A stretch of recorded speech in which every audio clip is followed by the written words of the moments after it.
happened in the If world we of just drones. go in with that, it's absolutely fine. Stop So we- talking now. Welcome to the stream. Thank you for your click like. Goodbye. Like, subscribe, and don't forget to Like ring and that subscribe. notification bell. Yeah, Give it a that's thumbs right, up. churro. Yeah, exactly. All these things. Well, I suppose RID has that company in France is talking about that again, and I think Patrick wants to talk a little bit about RID. So I'll throw the floor open to you. Everybody love RID, Patrick. Everyone loves RID. Yeah. Everyone loves the RID. Well, I've been. Everyone is waiting with bated breath over here to see if the Race Day Quads case is going to get picked up, and supposedly, we should hear something here by mid-month. I'm personally in the camp that.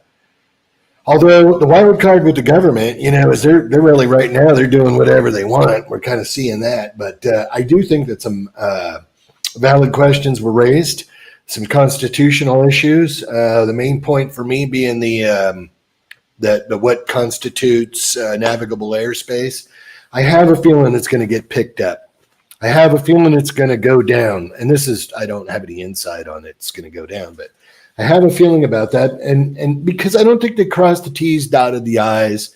They wanted to throw 5G in here. People are still talking about 5G UTM, although over here in the United States, we can't have it around airports. It's a real cluster. Inconvenience, that, isn't it? It is inconvenient. So, everyone was talking about how RID was going to be needed to do beyond visual line of sight. I don't really think that's going to happen. I also believe that some procedural issues are going to come to light, and you are going to see people at the FAA leaving. And we already had one, and I do have notes. We'll see if I can read them without my peepers.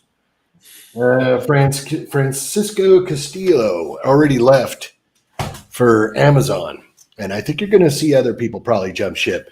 Rumors inside the FAA are that this administration's not really, that drones are not a priority, and people at the FAA now are looking for greener pastures, as they always seem to do.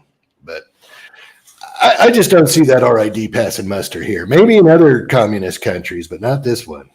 Yeah, but didn't Congress actually mandate this? Didn't they tell the FAA, you've got to do this, you've got to, and therefore, how are they going to say, well, we're going to reverse what we said before? That politicians very rarely reverse their position. Well, DHS was the real pusher, which is the Homeland Security, really pushed on this. And, then you have to also understand that, I keep talking about this imaginary cabal that who's the cabal? The thing is, there are a lot of people with the cell phone apps that are going to make money off of this. Right now, they're doing this whole Lance thing for free. I think there's only one company that charges, that UAS Sidekick, I think, are the only people that aren't VC funded, don't charge for, or are charged for services. It's the only service I use because they're not dirt bags. But the rest of them lobbied for the reversal of Section 336, which was the hobby exemption, and are looking for ways where they're going to be able to be middle person, the collecting of fees, takeoff and landing fees. And, a lot of this stuff has been thrown out as, let's say, bait. Some of the municipalities that they would enforce the FARs, collect the fees and fines. Who's going to collect the fees for the takeoff and landing fees? Is that going to be something that's going to be local, like, at the airports and whatnot like that? So all of this is money driven, and it always has been. There is no one advocating at the grassroots level. I don't care what anyone tells you. There's all a money motive for me to get in there and advocate for the rest of you. And it's bad. I think what we have is, the sausage makings. So how can it be money making? Because Google and Amazon are involved. They're all very philanthropic organizations. Well, just look at it like this. If you wanted to use the Google model or the Amazon model for airspace, and really, drone delivery, you're not going to make any money compared to if you could administer the airspace. And I could be the person, let's say you have some automated RID thing, and I'm middle manning the airspace and giving you the Lance authorizations, and I am charging the takeoff and landing fees. Somebody stands to make an awful lot of money. Kind of when I join Amazon Prime, I'll get all that for free though, won't I? Possibly, you get now it's not only burritos anymore, but so if you look at that model, it's like I'm just the middleman here. I'm collecting the money. I skim off the cream. Everyone else is getting their money, and it looks good. The other thing I think is kind of funny is these little cell phone app companies think they're going to compete with Google and Amazon. I mean, did we just see over here in the United States? Did you just see Facebook took a nosedive and Amazon the next day? I mean, also, how are they going to compete? Because you try finding the DJI app on Google Play now. It's not there. They take stuff off. They don't want on there. Exactly. So, it's profit driven. And when you think about it, I've been saying for years, the good parasite doesn't kill the host. And I think, you got all of these municipalities, all of these CAAs, everybody's thinking they're going to tap this new aviation for money. And I just don't think it can support it, especially with what we have. The other thing is with the RID, and I may have said this in previous things, it's like, you don't, let's say, throw away your bargaining chip without getting something in return. So I don't want the promise. Like if you came to me and you said, well, if we're, as this Civil Aviation Authority, okay, well, what we're going to do is we're going to let you fly beyond visual line of sight if we do this RID thing. Okay, well, tell me how that's going to work and when that's going to happen, and maybe we can negotiate on that. And that's how the AOPA would have handled it. Did you see on the FAA page, it says that the add-on remote ID does not enable BV loss. That's very specific about that. And that's who's going to buy a store-bought craft to do BV loss? You can't. You're not. Any BV loss craft's going to be custom built with an add-on RID. Well, yeah, there's that. But one other thing. Let's talk about this. So there are rumblings, right, that the FAA is going to allow people to fly beyond visual line of sight while doing drone deliveries, right? So I'll tell you right now, anybody doing drone delivery, and we've all flown remotely piloted aircraft for I don't know how many years now. Eventually you're going to go behind a tree or a house or whatever else. And if you don't have someone standing in the front yard, you are going to lose sight of the drone making the delivery. And they all know that, and everybody's doing it. It's wink, wink, nod, nod. And now the FAA is talking, there's rumblings that they're going to actually, it'll be okay, if with your safety case that you lose sight of the drone for X amount of seconds and when it goes below the rooftop, which to me is not progress because everybody's doing it now. We're just going to say, oh, okay, well, everybody does it. It's okay now. And to me, it's disingenuous. It's like the flying over people thing. One day it's dangerous, next day it's safe, and nothing changes but the regulation. Exactly. So has anyone asked them about the security issues to do with RID? Now, this is where in my head it gets a little bit interesting. So DJI, right, are off the official list. You can't use that with infrastructure inspections in the USA because the server is synced. The flight data is synced to a server in China, and DJI will give that data to the Chinese government if asked for it. That's correct in my technically no. That's a short version. Because all US customers who are registered are on AWS. Right. Okay. Which is in the US. I will add that that's what DJI state. Yeah, but DJI's credibility is lower than a snake's belly at this point. Right. So basically, the data is then secure. But let's say in Europe, it could be on Chinese service. It may not. But let's say the reason is that everyone fears the data is somehow getting back to the Chinese government. Basically, is the fear? Is it not? That's the basics. Not all the data. Some of the data. Some of the data based on geolocated interests of the Chinese government. Perfect. That's what I wanted you to say. That's perfect. Right. Okay, so okay, go ahead. Now we have RID. Now RID is going to transmit where this drone is and where it's flying. Now anyone will be able to see what's going on because you can't have exemptions for certain drones. It's either everything or nothing. A bad actor will never put RID on their drone. So we're going to assume that everyone's now got RID. I can now see on my app or on a web page where the data is sucked into, I can go, oh, that company's flying at this particular installation, this infrastructure. And it could be a bridge, it could be an oil refinery, it could be anything, it could be a Navy base. Oh, what's that operator ID? I've now got that company's operator ID. Oh, it's not, is it unheard of for a company to get hacked for its data? Ever.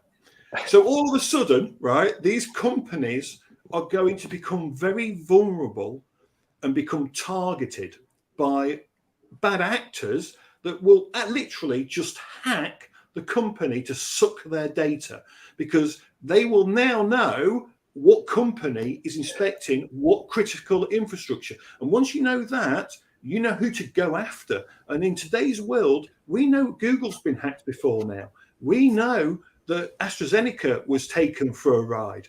These companies, all of a sudden, will be absolutely, they're going to create data warfare. And it won't be a fact of, we're not worried about whether data's sinking. It's a fact of, we know who to go exactly after.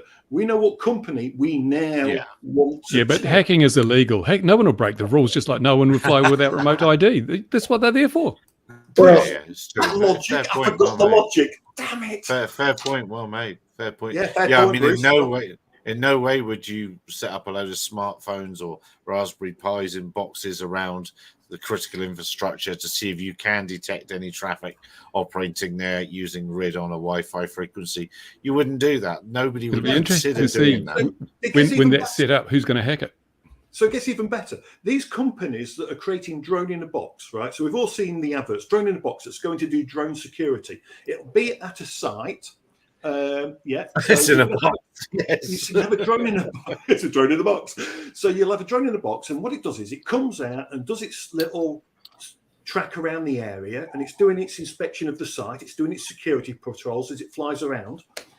No one in their right mind would have an app that could see where the drone is all the time, would they? No one would ever do that, to go, oh, the drone's on the other side of the compound. I've got a few minutes here to do something while it's over there. Oh, look, the drone's coming back. We'll just hide for a minute out of the way, and we'll just cause a disturbance on the other side. So you could have someone causing a disturbance, and you can see what the drone's doing, because obviously it's got RID, because it has to have it. It's a drone in a box. Security systems have just all gone, oh, our business plan is, oh. Well, but Anthony's saying the Data Protection Act will stop that definitely here in Germany. No, it And won't. GDPR would also affect England. And here's the POPIA Act. I'm sure America's got something. I'm sure New Zealand's got something. We're totally But protected. The transmission is in the clear. It's in the You clear. already see companies making the RID devices. There was that one, wasn't there? There was. well, okay. This information is to be free and out there. If anyone thinks GDPR is going to stop it, let's if we want to like talk absurd, let's look at the military solutions for counter UAS that are coming out every day. This is a solution. It's a missile with a proximity freeze. So every one of these systems I see, it's like, okay, so the missile's like $250,000, and the drone on eBay was $300. So that, and the other one that I really enjoy is every time you see a new record for the drone light show, you know, and these guys are like, oh, it's counter UAS, and there's 3,500 drones, you know, in the light show. Good luck, you know, throwing that over. What was that big football event that you had over there? And some counter UAS company, I can't remember which because I pay very little attention to them, was crying how you won't see a drone over, whatever it was. Then video come out about 3 days later of some guy flying down into the pitch, round the crowd and out again. It's very much like that guy in Iraq. Remember when, Saddam Hussein's guy, and he's like, there are no Americans in Iraq, and the tanks are rolling around in the back of the video. Same deal. It's such a joke. That we've seen the snake oil with the counter US, but I wanted to use it as an example of like, what you're talking about with these apps and people spying and all the rest of that, and everybody else here going, it'll never happen and everyone's going to follow the law. And for about 10 minutes, I see that. The other thing I see, some of the security concerns is like, let's look at the Lance thing. When Lance first rolled out, there were a lot more service providers. I wrote a letter to the FAA and I asked about that. Did we vet everyone? I think DJI was on there at the time. We got some investment from the CCP. Did we look at that? And then the FAA went back and kind of reduced the rolls, let's say, after doing some investigating. After they assured me that everything was on the up and up. That's when EMAP got kicked off, wasn't it? Yeah. Second round they got kicked off. Do you think RID will be like 5G around airports? Do you think they'll suddenly realise we've actually got a bigger problem than we really understand here? Do you think it'll be like, it's a solution to a problem that doesn't exist? Most of the regulations are exactly that. Exactly. And I wanted to talk about Lance for that. Okay, so also we saw the story where they were like, we did 1 million Lance authorizations. Okay, so in the olden days, what we used to call the tower and say, hey, we're going to fly over here on Mulberry Street, whatever else. And, the air traffic controllers didn't get paid for servicing the aircraft. So we're going to have to do something because the union's not happy. All right. So it went from a 3-mile buffer around the airport to a 5-mile buffer around the airport. So we added all of this airspace that we have to get authorizations for.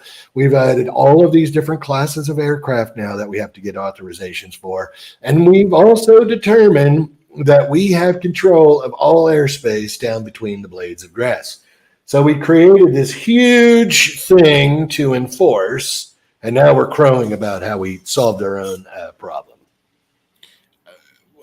I might just say you're the only country in the world that uses that system. But anyway, that's only some of the time, because there's a lot of people that are not using that system and doing whatever they want to do. But anyway, you get my point. Yeah. Well, we mentioned hacking very briefly there. Did we? I've forgotten the name. It was in Switzerland, wasn't it? Was it? I've forgotten the name of the airfield that was had an air traffic control hack. Funny old thing. Imagine that could happen. Goodness me. Was it in Switzerland, Bruce? I can't remember where it was. I think it was, wasn't it? Didn't they say? Yeah. Then they did say no drone, didn't they? They did say we were hacked. No, Ian said no drone. Is that the crypto? is that the ransomware one? Yeah, ransomware one. That was it. That was it. Yes. Yeah. So that brings that back onto the table for Gatwick. I think, as I always think, that's what it was. But there we are. And what else did I want to say while I'm still awake? Oh, yes. The two big things that happened in America, two quite big sales, one for VBAT to Brazil, and then Skydio, nearly $1 billion order in effect. First year, 20 million, but going for 5 years. So it makes a grand total of 99 and a bit $1 million. So well done them. That's Price Waterhouse were right. It is a big business. That's them set then, isn't it? That's them away. Job done. It's a long way to Tipperary, as the song goes. As far as ramping up and delivering, because I know there's some issues with that right now. So we'll have to see what happens on that one. Well, you see what Tesla did with the cars in China. They took away half the sensors. It's twice as many cars for the same number of chips. That's the way to do it.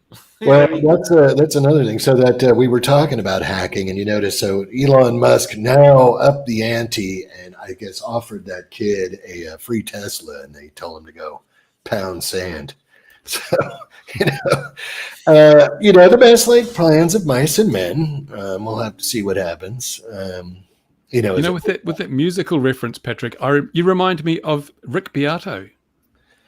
I'm sorry, I don't know the reference. You don't know who Rick Beato is? You should look on YouTube. He looks just like you. The poor bastard. And I see that there's been a little bit of churn in Autel staff as well, which is quite interesting.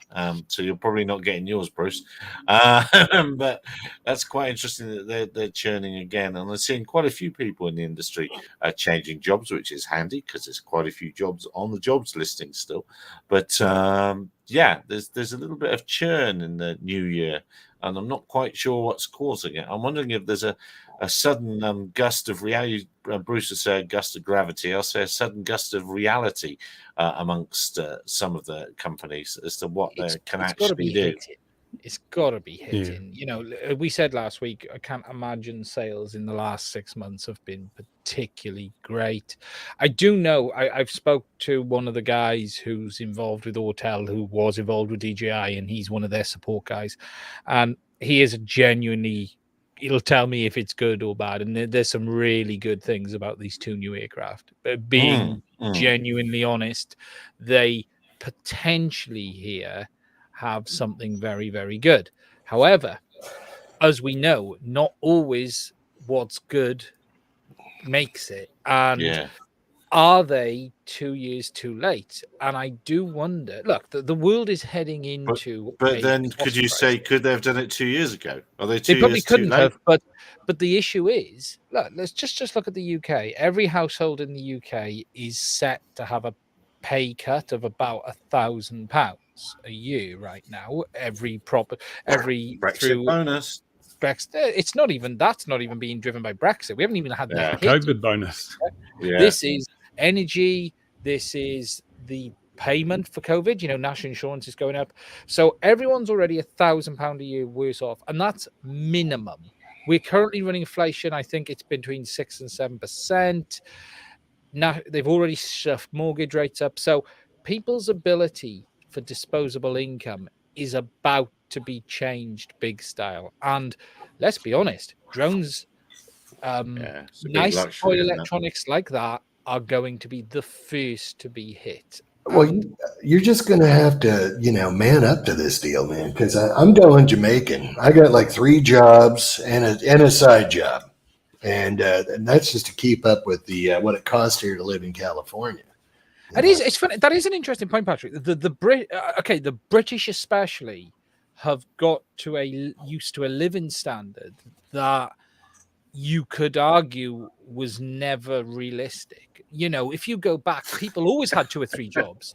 No, but it's a genuine thing. People always had more than one job to pay the bills, and we have got used to fairly easy living for the last 20 years, and perhaps there is going to be more to people having to go and do something different. But what's going to suffer is all of the toys, and the Mavic 3 is an example of this. You know, there is still so much against that aircraft, so many people buying it, genuine people going, what is this all about, even now with all of these firmware updates. So they've really. Sorry, are you trying to say they haven't actually got it to where people are expecting it to be? It's just too different. It's, they've made some changes on it that people who use these professionally just don't want. The coordinated turns is complete waste of time if you're an operator. It's a toy aircraft, and I don't mean that in the cheap sense, but they've put features on it to help people who've never flown a drone before that you can't turn off.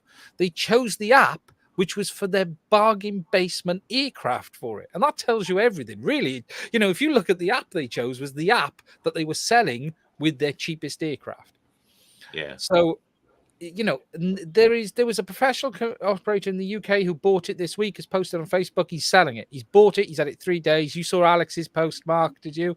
And it's just like, no. Well, if you're going to do, let's say, cinematography or what I would call kind of artistic, and we see a lot of that's not artistic. I mean, I see in the streaming programs where I'm like, oh my God, look at this trash. But the thing is a lot of people think, oh, well, I'm just going to use the software and it's going to make me a cinematographer. I'll be able to sell my, and that's just not the case because that's how Bruce has run his channel. Yeah. And anyway, rich internet It guy. is the bot channel. Yeah, the Mavic, That's the me. Mavic 3 is horrendous. You know, if you released a car with that many faults, it would have been recalled. It'd be How called many Or Tesla. times- called a Ford. Called a Tesla. There's the litigation right there. Wait there, Gary. Let me put that thing in right there. You've seen the Top Gear with the lawyers. it- At no point do any of those comments reflected by anyone else on this stream. Comments. I just got, that is. Yeah. I used to always drive Ford trucks. I bought brand new Ford trucks. I'm going to buy American, all the rest of that. And Fond of walking, are you? no, it's just, and they mocked me. I was like, look, I spent all this money on this vehicle, and it's no bueno. And they were laughing in my face, and I said, no mystery why the Japanese are eating your, bento box. But have a nice day. I mean, Bento box. yeah, Alex, who's a well-respected operator in the UK, he had it. What was it? 2 days. He took it on a long shoot or something, and literally, he's like, "Yeah, get rid of this thing. It's horrendous." And I know people with it, and they say to fly it, it's absolute shocking. But in low light, it does give good imagery. When the camera is on form, it's all right, but you can't fly it out of the box. It's not usable out of the box for a pro. You've got to go in and start adjusting your settings. You've got to go in and know what you're doing to sort of get the best out of it, even in its worst condition it is now. And as Ian says, it's like the Fly app is atrocious. If you compare that to the Go 4 app, the Go 4 app is so much better. But it's a I classic wonder of them doing. Sorry, Gary. No. Well, I wonder if they had another app out there, and they didn't think it would get it through the American market, perhaps. Or I'm also wondering if it was £1,000 less, maybe people would love it more. I think it's a classic example of they've not read their own market, and they've sat there behind their lovely desks thinking everyone's going to love this. And the classic example of that is that camera that you guys might not be able to see back there, the Osmo Action, which makes a fantastic ornament. It looks very nice on the desk.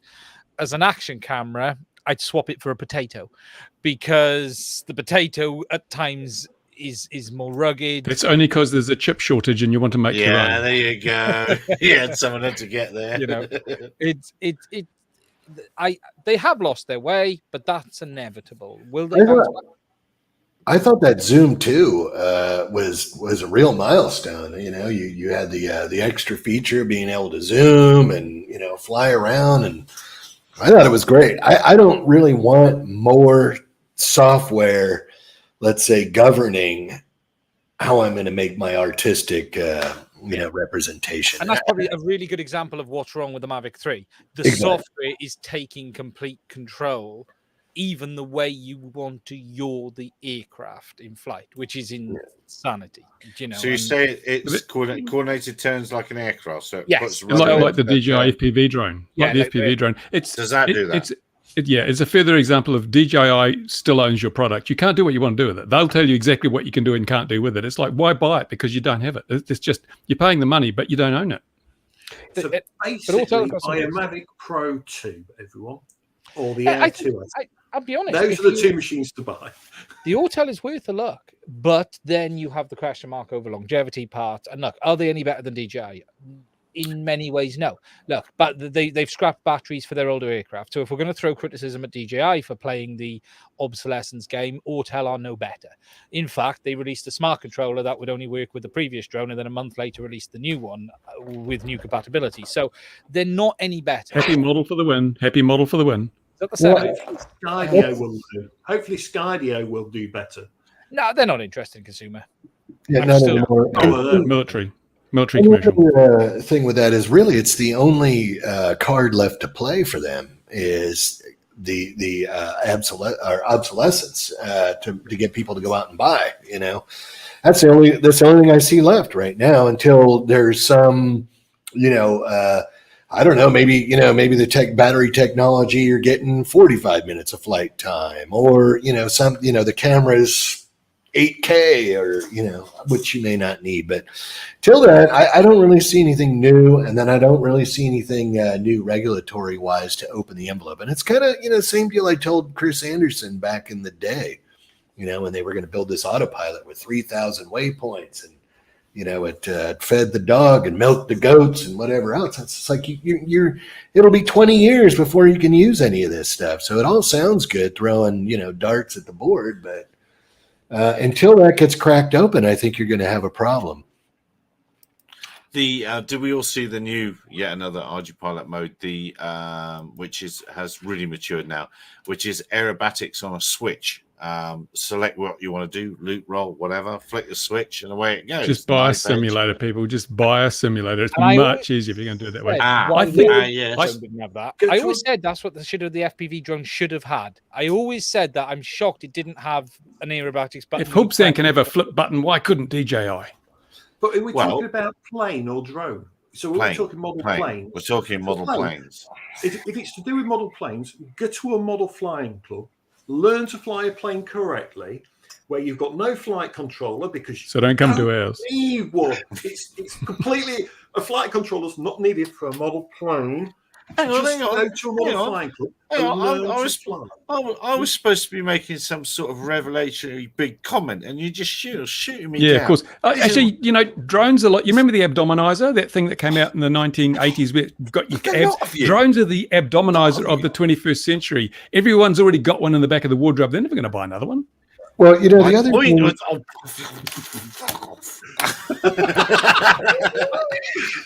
thing. Gary, you're still using yours. Okay.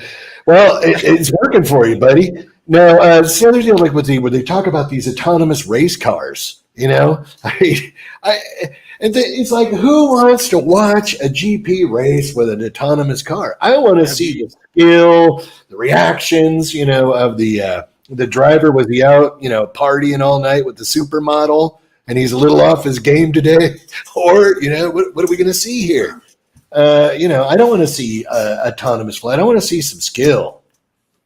You see, well, hang on. Let me just rewind the clock to what I wanted to say about that. What I want is my ball. How dare you talk while we're interrupting? Yeah, exactly. Bloody host. No, I think, yeah, exactly, useless. I think in the delivery drone case, the edge case is delivery drones, or when you're operating in places when you have to recover from unusual attitudes. If you can train it to do all the aerobatic figures, then you're going to see perhaps some interesting new designs of aircraft that take advantage of those modes. Knife edge martini delivery, shaken, not stirred. Exactly. So when you've got the delivery drone and it's going to deliver the parcel, what you're saying is you want it to be able to do a flip, and at the top of the flip, or the 3/4 way around, drop it's it. going to let go of the parcel. Yeah, exactly. Hey, that'd be great in America for delivering newspapers, because that's what that has military uses. One of the ways they deploy bombs is the over-the-shoulder thing, where the aircraft actually pulls up and releases the bomb while it's in a vertical climb, so the bomb then arcs back over, and you can avoid anti-aircraft installations doing that. So you're starting to talk about dangerous things there, Mark. Yeah, although not me, because I fly like Bruce. Proper model plane doesn't need a flight controller to do a loop or a roll. Okay, these things. Well, don't need a flight controller. Mark my words. All the other flight controller manufacturers will rush to say it's rubbish, like you lot are now. And in a year's time, everyone will be saying this is the best thing since sliced bread. Mark my words. I've got a foamy that's got that. It's got do a loop, do a roll, you push a button. I mean, it's hardly advanced technology, is it? No, not really. Let's rewind a little bit to the racing F3A. F3A is good fun. Just rewind a little bit to the form of the racing cars. I completely agree with you, Patrick. I've forgotten the name of that series that stood up, but I don't know if you watched any of the races that happened with the autonomous cars. No, there was autonomous racing in it. Was that the DARPA one in the desert? No, remember DARPA had an autonomous. They were challenged for autonomous vehicles. And it was like watching paint dry, watching them go around a track, and they were constantly crashing. But the whole thing, as Patrick's right, it had no atmosphere. So it was a F1 then. Going around the track, boring. That's F1 then. Well, it's kind of like, over here in the United States, we have NASCAR, right?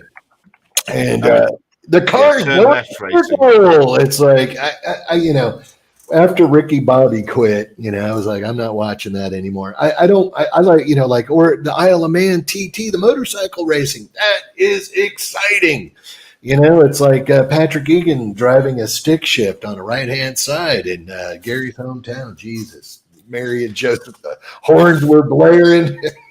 We have NASCAR pilots around here. They can only turn left. Right, turn right, they crash. But I mean, I don't want to see a robotic motorcycle, going through I want to see some dude pushing it, man, or girl, whatever. I want to see him pushing it. Ford owners usually push it. Yeah, I mean that's what makes it exciting. Down the back of the thing, yeah. So I don't want to see that. The other thing is there was an article where they were talking about autonomous cars, and we've talked about that a little bit here in the States, and who's going to be liable, and it's going to be the manufacturers. The other thing over here is they were talking about doing, driverless sports cars. What's the point? I mean, the computer. Look, I'm getting nauseous over here driving with the computer. Well, Kevin Finisterre is part of that driverless taxi gig in San Francisco at the moment. He's one of the devs on that, isn't he? Along with a few other older or ex 3DR guys. Brandon's there as well. That looks quite interesting. You could go for a ride in that. You should go for a ride in that and send us a video, Patrick. Actually, I should send you videos of them driving around the city. They drive these driverless cars that bristling with LiDAR, and they abruptly turn into the bike lane. Make turns, do other things. It's not something that's perfect yet. So there are issues. I mean, the other big insurance company was going to do a driverless taxi thing in Las Vegas. First day out, it got into an accident, things like this. This stuff's not really ready for prime time, as far as I know. We're not supposed to say that. We're not very good at being evangelists for all this stuff, are we? Well, we're going, hooray! And bring it on. People say that, but I think that we've been vindicated. I get a lot of people now who are like, wow, man, this guy's almost an oracle. Or something. It's not really being an oracle. Almost. Well, it's not even being an oracle. It's just being able to, be able to spot bullshit when you hear it. I mean, and we probably collectively on this hangout, I've got my own like dump truck full of BS that I've been a victim, of listening to. And it probably started out with farm drones, if you remember. Yeah. Well, they're still very much being touted, along with a method of agriculture that's going out of fashion fast and is not sustainable. I see. Now, farm drones, right, don't make a lot of sense. So I did farm flying in the UK for 2 years. Got an EB, got the Sequoia sensor on it, multispectral data. They went to other better cameras in the end as well. So the higher. Is it the Micasense Red, is it, I think, or the MX or something was underneath the drone. The problem you have is, as soon as you go, we're going to use a drone to get crop health, and then we can tell the sprayer where to spray is the idea and tell the farmer where the problems are. That's the general idea. The problem is the sprayer is now so smart that if you've got a problem, so your agronomist knows there's a problem and you've got an issue, that sprayer in their shed is that smart. It has the same sensors, but does it live? So as it rolls out, it goes. And those sensors are this far off the crop when they're sensing the crop. Yes, exactly. So the sprayer is 10 times more. It's just better. So if you take the satellite imagery that passes over the UK every 3 days, that's cheaper. Yeah, and it's cheap. Yeah, so it's cheap. You get someone to look at it and say there's a problem in your field X. Now, people will go, well, the resolution's not very good. It's a meter.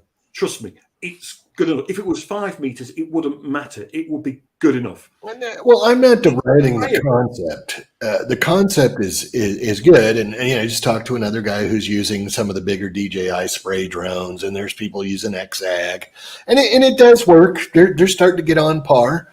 The best promise for me is being a better upstream neighbor as far as less farm inputs, nitrogen-based fertilizers, and then the blooms. And I like my water without all that nitrogen in it. And we get a lot of that around here. But, so there is a total promise. I get that. But the snake oil part of it I was talking about is in the early days, people would stand up and say something like farm drones and have no idea how the farmer would incorporate or integrate that into his workflow.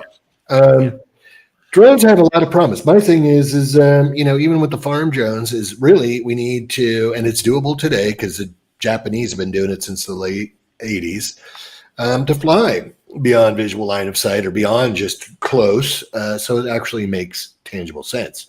So it is here, and we are realizing some of those benefits today. It's the qualifiers where you see people, this is the first time we've used a drone to fly over a volcano. It's like,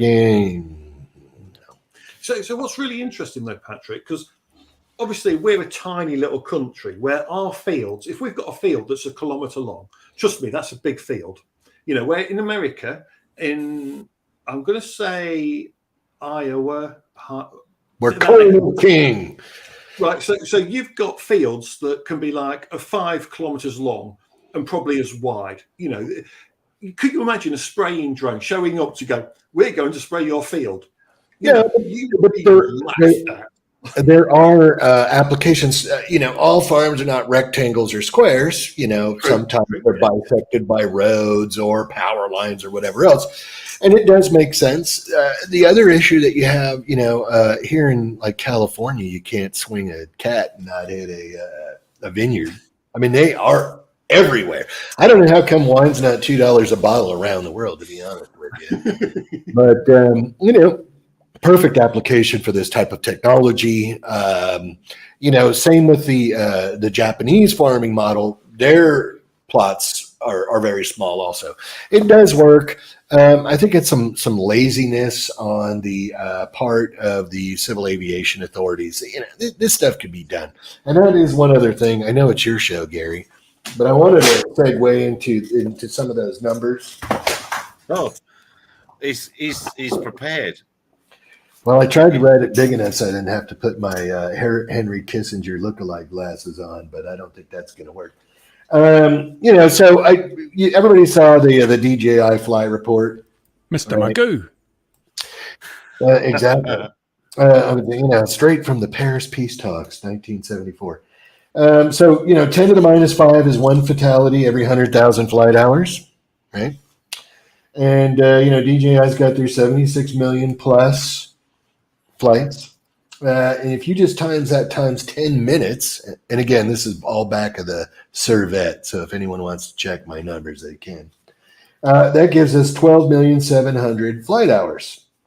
And to reach 10 to the -5 safety, for fatalities for drones, we'd have to have 127 fatalities worldwide.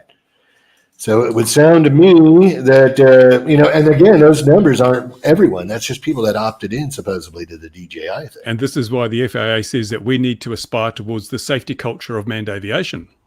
Well, I'd like to get grassroots, and basically this right here it's a fact sheet, and you go in and you talk to people in Congress and you go, hey, we got a lot of catching up to do to get it on the same page or equivalent level of safety with GA. And that should have them quaking in their boots, as far as I'm concerned, because what I see is a multi-tens of $1 million boondoggle that somebody put on this industry without any data to back up their story. And so it's sad because, again, those of us that have been here for all this time and they go, Debbie Downer and, Negative Nancy and all the rest of this stuff. It's like, we were doing all of this in the early 2000s and it just got kicked in the shins, So the numbers are here now.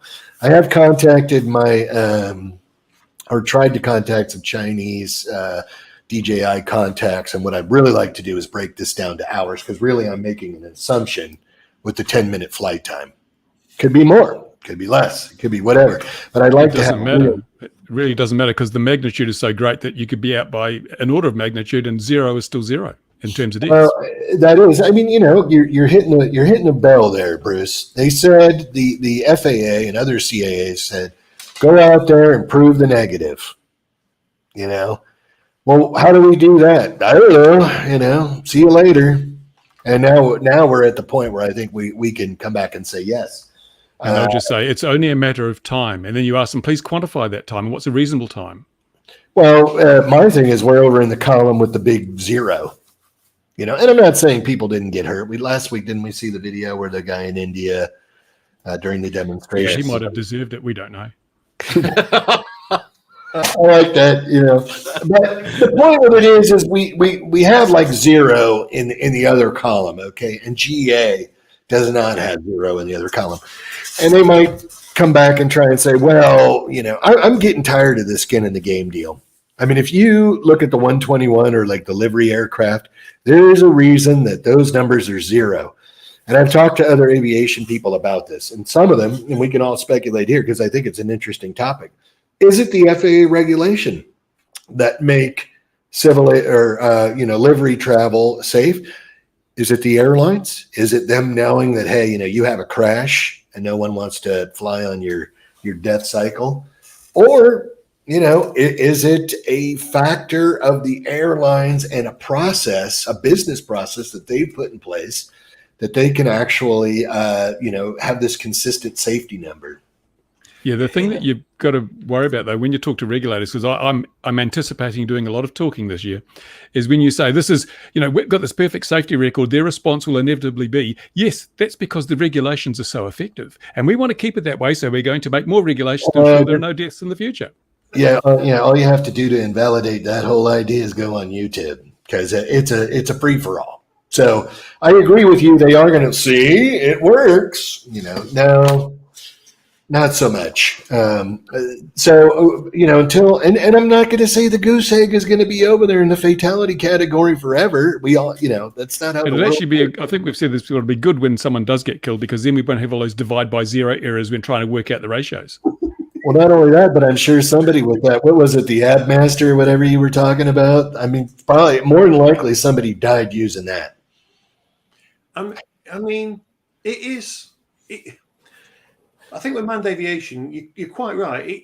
You don't really. They had to bring in regulation in the 19. Now, let me get this right. I'm going to say the 1930s, because there was a lot of, in America, there was a lot of mail planes having accidents near airfields because the air routes weren't sorted out. So they had to come up with something to do with coming into airfields and leaving and transit heights. They had to do something there for regulation. But now, in today's world, if you turn around and said to an airline, okay, we're going to remove all the regulation around servicing your aircraft in how many hours, you can bet your bottom dollar that no one would ever use the airline that gave up all that servicing and history and safety. You've not flown in Russia, have you? Well, Eric, qualify that with Aeroflot. So interestingly, Bruce, I've been to Kazakhstan, where only one country can actually only one air company from Kazakhstan can fly into Europe and fly out again, because they meet the standard. The internal ones don't. I've flown on an internal one, but it's like, Well, people wouldn't use them if they were falling out the sky every 5 minutes. Here's my point, though. Here's the point with this, because we hear this with the skin in the game gang. Okay, well, we got skin in the game. Okay, great. You got skin in the game. I'm happy for you. But here's my deal. So the Part 121 guys have proved that it's possible to have 10 to the -9. Okay, so if we're going to talk about safety of the NAS and safety of those folks on the ground, let's say the non-willing participants, that 0 fatalities is achievable. So how come you're not telling the Part 91 guys that they've got to do that, or the helicopter guys that they have to do that, or even Part 135 guys. Hey, you're going to have to, if you don't do this, you can't play here. So, Pat, so I know you're numbering off, and I don't know because I'm not American. I don't know the part, but in America, so you'll tell me what part this is in a second. So you can fly ultralights in America, can't you? Below a certain weight. I don't need a license. Correct me if I'm wrong. I don't need a license unless it's changed. And I can literally, if I do I have to stay out of controlled airspace? But literally, I can get in something that is just bits of wood and string, jump in it, go fly it. As long as it's...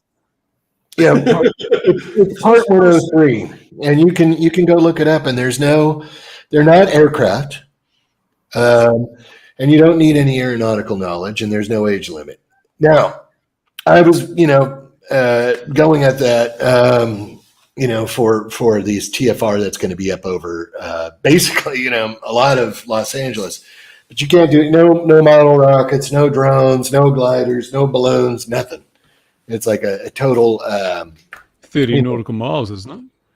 Yeah, it's big. So, and then usually it's some hours before and whatever else. And I don't know if they're going to do Super Bowl City like they did in San Francisco, which was down in the Embarcadero, which really, they put up a thing around that. A lot of the city was off limits. So anyway, my point with all of this is you knee-jerk this on the drone thing. And I think we need to go back and revisit this. So, that's one of the things I'd like to do is if I could come up with some money, or whatever, I'd like to go do the grassroots thing and talk to people in Congress and say, the numbers and the data suggest that somebody, might have went a little hard over on this thing here. And it is creating a problem for us. And it goes back to the Skydio thing, right? So they've gotten their contract. Is Skydio going to be able to go from the level that they're at to supplying $1 billion worth of drones to the military?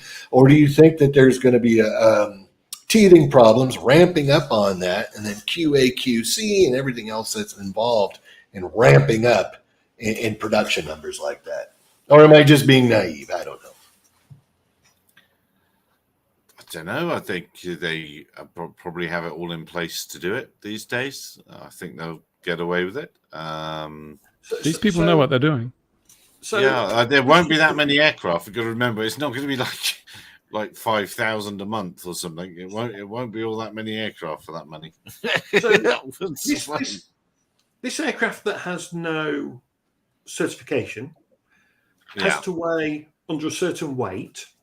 Could it be used to take a suitcase of something somewhere, and it's all legal? Yeah, you can. You're not supposed to do any commercial work with it. You can actually do Part 137, which is aerial applications, but you have to have a license to do that. So you could stick a camera and a gimbal underneath it where you sit, and you could go mapping with it. You could. You're not supposed to do any commercial work with it, though. You can do instruction. You can do show stuff or air show stuff with it. There are a few other stipulations where with the drone thing, you couldn't make $1. There was no in-kind services, nothing. So I would encourage you to go read it. It's Part 103 because you do have to. There are stipulations too on registration and what percentage of it is home built and things like that. Yeah, I was just thinking, because everyone follows the rules. No one would ever do anything where that's that's all I'm saying, Patrick. Is I've seen them myself flying over the freeway. It's not all that often, but I've seen them flying over populated areas. You're not supposed to things like that, but you're not supposed to in England in a microlight. You're not supposed to fly over populated areas. That's true, and but I have seen that personally. So it does happen.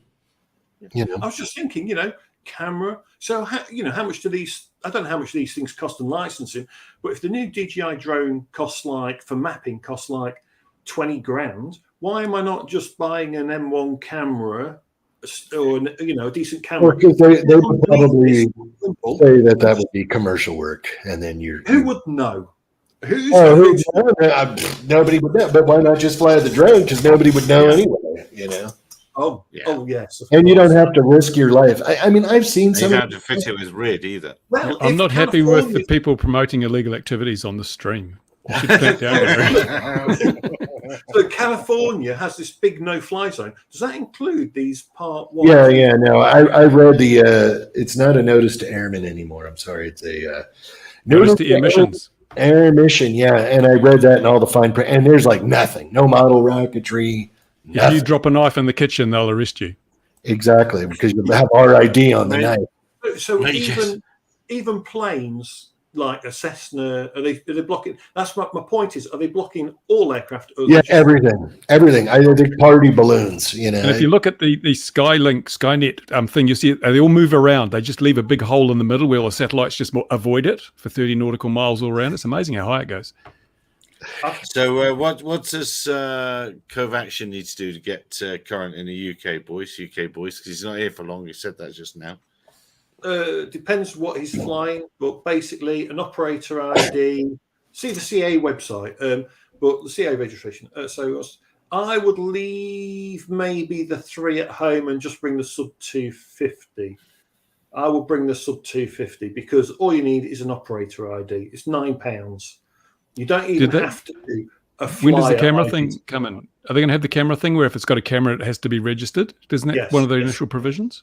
Yeah, £9. That's what it'll cost. Oh, is that it? So they didn't put it right down to 250 anymore because if it was sub 250, you didn't have to register unless it had a camera at one stage.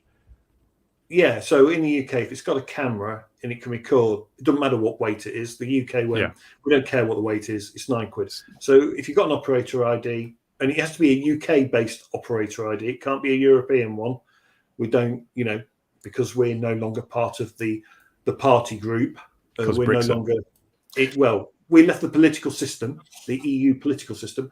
No, you're another You're country. lucky. You've got We Boris are in instead. Africa. That's much better. You're another country, just like South Africa. Yeah. So you just need an operator ID and read the manual. That's what it states. Just watch a YouTube video and just copy someone else's. Yes, it's £9 every year. Yes. Like that. Bruce is always full of solutions. Oh yeah, no Or something. Simple solutions to complex problems. That's my strength. Yeah, and if he's bringing his drone and he's going to London, I wouldn't bother. Is my advice. Oh, Don't bring Jurassic his drone to Coast, London. very nice. Oh yeah. Oh, me and my yeah. parents. That'd be Three nice. Jurassic Coast. Need the power. It'd be all right if you don't fly it in towns. It'd be all right with the Mavic 3. Just don't fly it in any town because the rules are just get sticky. There's only 3 rules. Be careful. If you can't be careful, blame someone else. Yeah, he will also need to do the flyer ID test as well because he wants to fly the Mavic 3. So he needs to do the flyer ID test as well as pay the £9. It's so complicated. But how many lives have been saved by this? How many lives have we saved with these registrations and got flyer IDs and age limits? God. I think we need to put the disclaimer in here that none of this could be construed as legal advice. We are not a doctor. This is not a doctor. Rocket surgery is not happening here. It's crazy. I swear the reason why you pay the £9 is so they've literally got you saying you're not going to do X, Y, and Z. Fly your drone at X, Y, and Z. It's literally like them being able to say legally you've paid £9. You understand that you can't fly at X, Y, Z without permission. It's also like because then you're the holder of an aviation document, which gives CAA immense control over you. If you don't hold a document, there's very little they can do because in New Zealand, I don't hold a document. They couldn't do anything. But once you hold a document, you come subject to a whole lot of extra rules and sanctions. And that's the only reason they did it. All the model flying, I mean, I hate it. So that big plane that I had a bit ago, sat over there, before I fly that, I've got to put my new operator ID on it. And the problem is that plane is it's a really nice aircraft, but I can put the sticker anywhere where it doesn't need a tool to access where the sticker is. So you don't have to do that. You choose to do that. Be a rebel. Stand up for yourself. Say, stick that sticker where the sun doesn't shine. That's where you put it. That's I would love to, Bruce, but it gets better. So my model flying club, I'm a member of. So I'm a member of 2 clubs, right? One of them, trust me, and they do not check my operator ID, and they do not check anything on me. So they're good. I like them because they don't come and do any checks. But we've become a subtle police state because my other club, I'm a founding member of. It's gone up its own backside. They're just wired to your shenanigans, man. That's all They just know you too well. I mean, it's all. They were like, they were checking, what's your operator ID? We want to check it. What's it got to do with you? Who gives a crap? It's legally, it's me that's got to, be legal. It's not for you, the club, to go around checking it. That's why I'd never join a club that would have me as a member. I'm a founding member, so I'd already paid the money. So I sent them the operator ID eventually. After a big debate, you cannot hold that number on file or anything. But the other thing is, at the club, they're meant to go around, if you think about it, and check that every aircraft has this sticker on it. How can they confirm the operator ID I'm showing them on the aircraft is actually mine? Because they're not allowed to keep a copy of it, and they agreed to that. So I have to stick it on this aircraft and bodge my airframe because there's no compartment on that model that is like I can just unhook without a tool of some kind. And that's one of the worst things that I will not forgive the CAA for. Because just lick the paper and push it onto one blade of the propeller. You're a nice guy. That's all I can say. That's the only thing you're not forgiving them for. But I've got to go sit on a couple of other interesting telecons. But I want to share, like, and subscribe, please, and click that notification bell. That's right, and it's not shameless self-promotion. It's feeding the. Don't forget Patrick's Patreon. I'm going to set up one of those friends-only sites, that two people can come. OnlyFans, you mean? I don't even want to go there. It's only friends for me. Till next time. See you guys later. All right. Cheers. Take care. He's gone now. Hovologic, the Elroy Air thing, I think is very clever. I think it's very clever because of their end-to-end thinking about the whole thing. I'm not sure about the wheels driving it around on the ground. I think that's a little bit of complexity. So it moves to where the cargo is. But I like it. I like that team. That was the one that you talked to, wasn't it? Like Thunderbird 2, where the pod Thunderbird 2. Should have called it Thunderbird 2. It is Thunderbird 2. Yeah. It's named after Elroy Ayres, the son in Jetsons, Elroy. And so that's why. Gosh, Mr. Tracy. Oh, well, there's also that. Okay, go action. We'll see you later as well. Ian, I wanted to tap you and Bruce up for what nonsense is going on in the FPV world at the moment. What is today's flavor of long range transmitter and this week's flavor of camera? Because next week it'll all change again. 27 megahertz Super Regen AM. So it's the future. Yeah, LTE on 1.2 megs is what's going to be the future. It's been an interesting week. Bruce is now shilling. No, he isn't. We've just. Here he goes. We get your Radio Master. Here it comes. Here it comes. Yeah, it's been an interesting week because I didn't have a rant. Oh, you did get one. Do you know what? That is well congratulated. Well done, Bruce. You deserve that. Good man. Sorry. You can't hear you. You're muted. They can't hear you scream. Apparently, it's very valuable. It cost a whole shilling. Did it? It's been an interesting week. There's more problems in the Express LRS world, which is inevitable. I tell you what is interesting. You're really beginning to see a shift against TBS now. There was a big shift away from FR Sky, mostly because of the way they crapped on most users over their radio protocols, and Bruce was as up there with anyone in highlighting that and making friends and influencing people. You're beginning to really see, though, the community start to turn on TBS, and I find it interesting actually because they've been the darling of the FPV industry for a very long time, in the sense of, okay, it's a good product, it's fairly good quality. And I think if you asked most pilots, and I don't know if Bruce would agree with this, if they had to choose only one link, I would probably land on Crossfire as just having known quantity, and it's been around and you know what you get from it, and the hardware's good and it generally works. But the Express RS thing has really shaken everything up. And in just over a year now, you're really potentially beginning to see the death of some other links. And it's going to start with FR Sky. They're at the top of the pecking order of struggling here. And then it's going to be Ghost and potentially even TBS. And I don't know if it's good. My only concern is this: when you look at Express RS, the devs are doing amazing work. I support them. I've paid money to them. I've given them support. But they're suffering a bit from manufacturers doing whatever the hell they want, not communicating with the devs, and then putting out a product that doesn't work properly. And that is always the problem with open source. And the only real concern is they're going to start suffocating everyone else out of the industry, and then we're going to be left with all this cheap hardware, because the people who are trying to make a quality product, and I'll let people make their own decision if TBS is quality, won't be able to make money because everyone's expecting to get their software for free. And it is a problem that, all these Chinese manufacturers are banging out stuff as cheap as they can. Even that Radio Master's crazy cheap, Bruce, isn't it? It's like $120.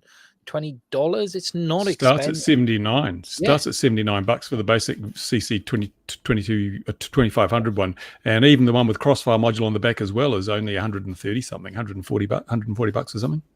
And you're right. It's going to be like OpenTX though. I mean, that's what OpenTX did for transmitter manufacturers, and ELRS is the same thing from the RF perspective. Yeah, but the problem is there was also a race to the bottom in transmitters, where there is now. The quality on some of these is not great, and FPV loves it because everything gets cheaper. But is that sustainable? And I use a bit of TBS gear. I'm not the biggest fan. I don't think they're the best company in the world. They're the worst company in the world. But what is unquestionable is they deliver a product, a service, and a support that you get from one company, and I think they do that fairly well. The Tango 2 is well loved by a lot of people. It's still one of the best radios on the market, but I don't know where all this is going to end up. And you got to feel for the likes of Ghost in this, because Immersion RC released that product and it just had the air sucked out of it instantly. Yeah. The thing that I think ELRS have been too quick, they're too fast. They should have trademarked ELRS, and they should have a certification program where you can only use ELRS if you have been certified by the open source developers that yours is a compatible product. You can use ELRS compatible perhaps, but not ELRS. They would have been able to control things much more precisely, and then manufacturers who wanted to make sure that they were providing a premium product could get it certified by the devs, and people would then be prepared to pay extra money for that rather than a cheap knockoff. And they should have to pay for that sticker and put that money into the devs, because, look, OpenTX is now suffering the problem of the money has been somewhat sucked out of it from FR Sky no longer supporting it that way.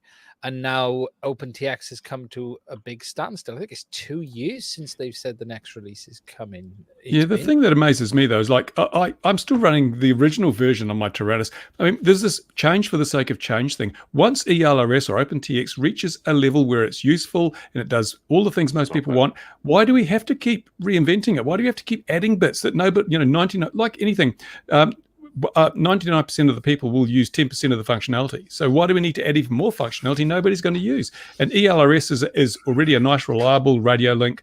It works pretty good. They're adding fluff now, like the backpack and stuff. It makes it easier to set up and things. But it basically, the core software is pretty good. And I think in a few months' time, they could lock it and say, this is ELRS. I mean, then that's it. The devs don't have to do any more work. And then the hardware manufacturers can just carry on and make the hardware and then maybe bring out a different product if they want to. But lock it, firm, make it cement so it's not a constantly moving target. Because what annoys me the most is getting stuff, and then like when I buy a new TBS receiver, new Crossfire receiver, I connect it up. Oh, I've got to upgrade my transmitter now because the version's wrong, and you've got to go and upgrade it. Oh, yes, okay, it's easy with over the year, but it's still a faff having to do that. It's like DJI. If I get a new, for a while there, when I was getting a new Vista or a new Air unit, it came with different software, so I had to upgrade my goggles and everything else, just so that it would work with it. I just want something I can buy and use. I don't have to upgrade every 5 minutes because someone's added a new feature that I don't want. It is nice in TBS that it should, and I'll say should because people do have problems with this, but TBS should sort it out for you. It should automatically do it. ExpressRS does have some. Yeah, but you've still got to go online and load it into your transmitter so it can do the over the air. Yeah, if you can get it in.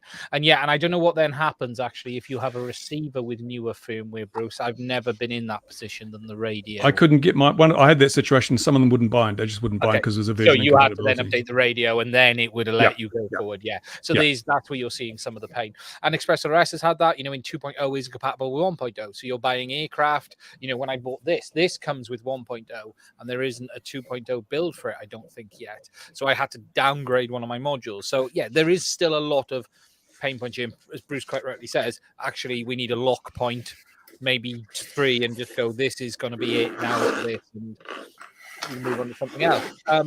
But it is interesting to watch. You've seen a lot of radios coming out, and they're so cheap. It's insane how cheap some of these radios are now. It's incredible. What I can't understand is how they're still making these radios in the middle of a chip shortage, where other manufacturers can't find enough to do anything. You can't even finish building a Volkswagen because there's not enough chips. What's in it, Bruce? What's the MCU? Is it an I haven't torn it down yet, but I would think it's an STM32 because that's what OpenTX or EdgeTX is designed to run on. So they'll still be using that. I don't know where they get them from. Yeah, pulling them out of old radios. Hey, Ian, can you knock the old man at your side? He made me buy a new radio. What did you buy, Louis? The one that he was so excited about, the Tango or the Tango 2. No, the Zorro. You bought the Zorro, have you? Oh, well done. Yes, I haven't got one yet. Yeah, it's been interesting because you had the launch of that this week, and I sort of spoke about that on my live stream on Sunday a little bit, and it wasn't actually about that. It was about some things that me and Bruce had spoke about in the background, and there is this trend right now is they're all beginning to scramble over each other for the same money.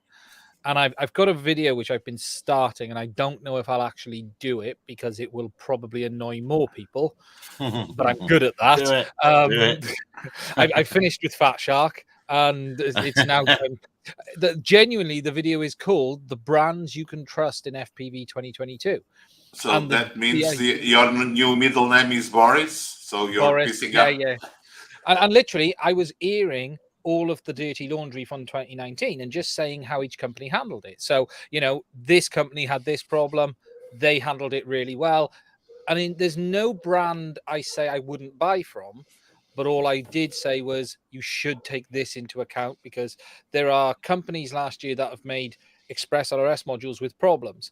Some of the companies have just replaced it free of charge for the user, which is fantastic. They made a mistake, they fixed it. There are other companies who just made a new module. And if you want the fixed module, you've got to go and buy it. And there's a good argument to be had. People won't always know this stuff. So I did have this idea for can you trust these brands in 2022? And it'll probably upset a few people. I'm going to do the same thing. The brands that I personally prefer, and the reasons why I prefer them, sometimes it's not even because they make a better product. It's simply because they have better backup or support, or they're responsive to the community. Because those are factors that don't show in a lot of reviews. People, they just, this has got all these bells, whistles, and features. But when you're actually buying into an ecosystem. Doesn't matter even if it's OpenTX. You're still buying into a manufacturer's ecosystem, and you will want support, and you will want, the ability for to buy compatible products for a certain period in the future. You want future proofing. All those things are factors that just at this stage no one's really addressing. It's interesting. Are these still any good? I thought these are the latest thing. They're the best you can get, Gary. Best are you they? can get. Oh, good. Good. There's one brand which is really interesting, Namimno. Now, they don't have a website. They have a Facebook page. There's basically no way to get hold of them, yet they are seen by the community as one of the best module brands. Their quality is very high. They're almost like an OEM is the right term to use for them. They really do work with the dev team, and they had an issue but reached out to every customer they'd sold it to through their suppliers and replaced it. Yet up front, if you went looking at this company, you'd go, this all looks a bit shady because they don't even have a website. Yet they actually are very good. And then on the flip side, there's Beta FPV, who the community seems to have a bit of a problem with. I personally don't. They've sent me, I'll be open, they have sent me gear for free. I have had some issues with it, but I've spoke about that publicly. but they have a lovely website. They do talk to you, but they had problems with modules that they never fixed, and the users were left with those modules not working as they should. So I can give you an opinion that I think they're okay, but you need to take into account these things. And that was the idea I had. It's completely filmed. I just haven't edited it. And I just don't know if it was going to be useful or not. You know, I finished upsetting Fat Shark last week. And Well, go over that for the our viewers that haven't been watching your channel. What was that about? It was a bit of a weird one. So you have, where are they? You have the goggles for HD0, which, okay, to be clear up front, it is a Fat Shark product. It was made in partnership with HD0. It's got Fat Shark's name on the front. It was sold as Fat Shark. It's listed on Fat Shark's website, and on all of the dealers, only one dealer actually sold it. It was sold as Fat Shark. The original ones were sold as PVTs, which is production verification test models, which mine was, but they then removed that label on the sales page, so they were just sold as a finished product. So everyone assumed that meant they were a production product. Yeah. So a couple of people started having the odd issue, and one user had a connector break on it. He reached out to Fat Shark, and they basically said, sorry, we can't get parts for that. You need to go and talk to HD0. And I just thought that was crap. Frankly, it's their name on the front of it. So I put a video out saying, okay, so they're selling a product which they're saying they can't get parts for, yet you can still buy it today. This isn't a product that they've stopped selling 6 months ago. It's still for sale today, and they're saying they can't get parts. They didn't say we've arranged with this other party who made that bit of it to fix it. All they basically said was, we can't get it. You need to go and talk to someone else. So I put a video out saying, don't buy it. And Carl at HD0 reached out and said they hadn't spoke to Fat Shark, but they will honor repairs on their bit of it for users because they didn't want people being left in the lurch, which they didn't have to do, but they did. And then Fat Shark actually responded on the video and put a post which many people, I'm not going to say it myself, called bullshit, if I'm honest, which they said, we have sold these products as beta units, and they were clearly labeled as beta units. Mine was, but that label was removed and still is removed. And they just went on to say that it's never been fully produced. It's never been sold as a full product. And that is basically not true. Can I ask you something, Ian? Yeah. Was that product bought in Europe? No, and that's the get out. Because you know that starting January in Europe, in EU, we have 3 years warranty mandatory. This is getting everybody crazy on the manufacturers. Yeah, I can imagine. And look, my issue with this wasn't that this product is actually still a beta. If you're going to sell it as a pre-production, then the sales listing needs to say that. The listing that is still up today still doesn't say it. So people today can buy this product and assume what they're buying is a fully fledged supported product. And that's what my problem was. Again, it's companies behaving what would appear deceptively. And that's where my issue was. It's quite interesting because they've stood up there. They've been doing the rounds of VC funding. I think it said it last week. They're making noise in the VC world again, and this and that and the other. You do wonder what they're actually up to. The holding company Red Cat of Fat Shark. The question is, Ian, did you feel you get your money's worth of that product or not? The product is actually good. The product is not my question. Did I get the money out of it? What do you mean? What value for money? Yeah. Yeah, I'd say it's good value for money. So don't cry and have fun with it. But this was never about me. This was about, I recommended a product to people to buy, and then they may do that, but not be able to then get it fixed by the manufacturer, not knowing that it's actually a beta product. And that's where my issue was. And I simply said, if you're happy to buy it based on this, go for it. But I'm no longer going to say in my review that I did that you should go out and buy it. It is interesting with Red Cat because Fat Shark makes a lot of money. When you look at the numbers that Red Cat publish, they do make a fair amount of money. It looks like they're biggest part of their balance book comes from Fat Shark. That looks, it's a few million quid a year in goggles, but they don't own any IP. There's no IP in those products. You've got the likes of Sky Zone undercutting, overperforming according to the masses. I'll tell you in a couple of weeks. And you've got products that are aging. And there's been nothing new since Red Cat took over. So they may just continue to milk the cow. That's what they may continue to do. But Bruce knows. I think you're a big fan of the Sky Zones, aren't you, Bruce? You're a big fan. Yeah, they're my goggles of choice. They work well. I've never had I only had one bad set of Sky Zone goggles, and that was actually a physical design issue where it didn't sit on your eyes properly. But they've been in the business for a long time, and their products are nice. They've had an off-on button for ages. Those new features that Fat Shark keeps adding. And I've got Fat Sharks, but they're kludgy. Compared to the Sky Zones, the Fat Sharks just feel like a loose assembly of parts. Even the eye cushion is just not as nice. And when you put the HD0 on it, again, it's a chimera, it's a hybrid thing. The Sky Zone ones, they just work really well, and lots of people like them, and they are updating the firmware and things. If Fat Shark doesn't bring out something new, they're going to left behind, because you've got Orca coming out as well, and then supposedly HD0 with their own goggles. Fat Shark should be working really hard on their next release right now. They have to, because if they don't, as you say, they literally, because Sky Zone are the Chinese manufacturer who can do it cheaper, quicker, and apparently better than Fat Shark. So they're going to have to do something to hold that branding. And they built a lot of branding up off racing. And let's be realistic, a lot of donating goggles, a lot of goggles going out to reviews, a lot of goggles going to racing. It was always the best people seen in Fat Sharks. You're already starting to see that shift. Last week, I think one of the big racing teams is just moving over to Orcas, the new Orca pilots. They're doing it now. Obviously, Orca have been supporting that.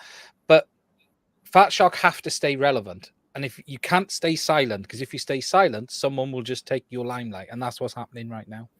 Well, don't forget they held that viewing from Flight Test as well. A massive earlier audience as well, when things were a bit more on the up and up back in this industry. 5, 6, 7, 8, 9 years ago? I don't know quite when that would have been, but they had a heck of an audience there. So initially, all you could get was Fat Shark, unless you wanted to get some crappy cinema goggle things, which were terrible things. But I've still got my base editions, and actually, to be honest, they're a really good set of goggles. They've got a 42-degree field of view. Brilliant, fantastic. Bit coloured around the edges because plastic lenses, but And that is the problem. It's not a product that's bought annually neither. And this is their problem. I've just bought a set. I've just bought the Sky Zones. I've put my money where my mouth is. I'm hoping they're okay, because I haven't tried a set yet. I would have loved the Orcas. To be honest, the Orcas didn't turn out as dear as I thought they were going to be. If I'd have ordered them, I got a bit confused on the VAT situation.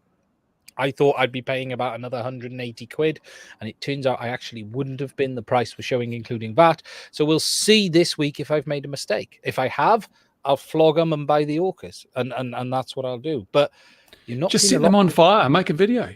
Make a video. Sky Zones. There's someone I shipped them with Banggood, so they'll be on their way over. Yeah, and morning to Philip, and ridding cars. That's reared its ugly head in the UK. I think Europe is likely to get it anyway. No, don't need ridden cars, because we've been told rid is just like a number plate, and cars have number plates. They've been talking about using cars, though, haven't they? It's nothing new. But they've been doing it with ANPRs on the motorway, haven't they? Where they just clock the distance between the cameras and send you a bill. Yeah, they could actually recycle the speed cameras and just put some modifications into the software to clock every car and know how far you've gone down the motorway. They could literally just do that. Speed over make the technology twice. Use the technology twice. If you drive more than this distance in this time, we know you were speeding.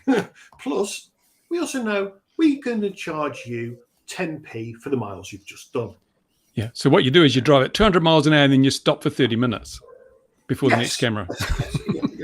Yeah, like I'd be clever enough to do that. I was gobsmacked when I was in Australia, just up the road from. Well, I left Melbourne and went to Canberra, and there was a speed over distance camera as you left Melbourne, and there was another one just as you got into Canberra, like 25 hours away or whatever it was. Don't get me started on that, because over here they started putting up those average cameras. Yeah, let's We have just. them everywhere. Yeah, we have them everywhere. We have them everywhere. And let's just say I have a nice collection of police ball tickets with this baby. So, one thing I do miss is with the car I've got is cruise control. Because I get to just whatever it says. So if it says 50, I'm doing 52. Not advisable, everyone. This is just what I do. So I go up to 52. I hit the cruise control, and that's it. I'll just sit there. In the slow lane. But you don't want those James Bond number plates that swivel around, so you never actually go from one camera to another. It changes all the time. Or people will think you're a bus going to another destination if you put lots on them. Bruce, don't laugh. I've been considering buying one of those from Banggood, because there are those in Banggood that you could switch the number plates. Well, let's just say that is something that I've been considering, given the amount of tickets I've already have. Can you get them with your own special thing, so you get the numbers off the police cars and use those ones? I don't know. I really don't know. But yeah. Look, we're beginning to talk nonsense, which a conspiracy, which is us. Yeah, exactly. yeah. Some musicians will be stopping putting in. No, that's not us, is it? No. So what's new? What's coming is soon we're all going to have to wear smartwatches, and it's going to track how far you walk, and then you're going to get a bill. It's called a Fitbit. The pavement. No. So if you use the pavement, you're going to get a bill. That's the next. No need for that. Switch on your phone and look for Bluetooth devices. If you see a Bluetooth device that doesn't have a name, it's you. It's your COVID vaccine. That's what the conspiracy. I thought. Well, did you get a cheap one? I thought they were 5G, not Bluetooth. No. Yeah. It's the local one is on the third step. They get you the Bluetooth. On the second is 5G. I see. And you can't go near airports if you got the 5G vaccination. Well, I got the third stabbing, so I've had the third stabbing. So what did I get? So I've had Bluetooth. I've got. You have the campus. You'll always know where north is. You have Bluetooth LE and 5G. And Starlink is the fourth. Starlink. Yeah. Oh, can't wait. Look, we're talking nonsense. So did we see anything else? Yes, I saw something else. Go on, him. Did you see that Assure? Is it Assure? Assure UAS are going to be testing. Yeah. And yeah. They said, because I challenged them and said, what sort of size in that? And I said, I'm not sure. Oh no, it was actually Ian said, I'm not sure if I misunderstand newly tweet, but are you testing drones as light as 250 grams, or is it testing 1 kg and above? And Assure came back and said, you are correct. 250 grams are basically toys and not even regulated. So 1K and above. Where do these people get their information from? Not even regulated. Show me one country in the world, apart from Canada, that doesn't regulate sub 250 gram drones. And they're going to be doing testing, so they must know what they're doing. Maybe not. It'll be interesting to see the results of that one again. Oh, God. And there's also have you seen Gyroflow is now launched? What's Gyroflow? You're saying? Yes. It's a piece of software like Real Steady for GoPro, but it works on a number of cameras, including the Shmoo 4K from Beta FPV. It's basically stabilizing using the gyro data and the video track. Oh, okay. So it's it looks quite good on some of the preview rolls I've shown. So I might download that and try it out with the Shmoo 4K. So hang on, I'm not quite understanding. So is the gyro attachment or something, or it's just software? Some of these cameras have gyros in them, and they write that information into the video file or as a separate file sometimes. And then with software can read the gyros to work out how to reposition the picture to make sure it's all super smooth and stable. And that's what Real Steady does for the GoPro. But this works on a whole range of other cameras, and possibly including the new one that Runcam have put out, which is a little tiny HD, which doesn't look that flash, and they haven't sent me one because I've fallen out of favor with them. Well, I mean, I saw something that's quite bizarre. So this was on Twitter. I spotted this story, and this was RPAS that tweeted this out. And this was they're doing drone noise trials to help build data on sound impact from multirotors. So they're doing research into drone noise, and this is the interesting bit that could inform future regulation. Yes. However, they're a bit late to the party. Let's be brutally honest, because the EASA regs already stipulate the noise levels that drones will have to be if it's C1 or C2. So they're already behind the curve. They're doing research on stuff that's already. It's like, why would they want to inform future regulation when we have regulation that's already saying this is what it has to be? I detect some prejudice and bias. Why call it noise instead of sound? Noise implies it's offensive. It's nasty. Sound yes. Yeah, I think there's a prejudice. So they do say that. So they say trials found noise levels to be similar to an office or restaurant. So the drone's outside, basically, you're going to be able to hear it. And is that a fixed wing office? Interestingly, now, what's really interesting, they did not test fixed wings at all. They only were testing multi-rotors, which was quite interesting as well. So they're completely omitting a certain UAS systems. And the ones in the photo that I could see was an Inspire 1, which isn't made anymore, and is it's 2.5 kilo drone. And the other one was an M210, which weighs 6 kilos. Of course, it's going to cause a noise impact. Not a quiet machine. Take an M2, take a Mavic Pro 2, or take an M3, the Mavic 3, and measure that noise level at 100 feet. I think they might discover something a little bit more interesting. I would have a suggestion for them. They should go to wind park fields and measure the noise levels of drones while the turbines are operating. That would make them happy. Maybe I mean, go and if they're worried about things like that, road noise levels drown out drone noise half the time anyway. Someone cutting their lawn with that petrol lawnmower or that petrol strimmer. No. They make way more. They can only hear the stream. Hey, you're not being woke enough. Sorry, Mark, you're not being woke enough. You're forgetting that everybody that is someone these days uses an electric car. So those don't do any noise. Shit. Yeah, but road noise is tire noise, so that's what you get a lot of. You know what I mean? If you go near any road, it's mostly tire noise. You have some of these electric cars have soundtracks. They have soundtracks now you can play, which make a noise outside, so that pedestrians are not knocked over without being aware that they're being knocked over. The day I buy an electric car, I can guarantee you that the soundtrack I'm going to put is of those bells of the ice cream trolley.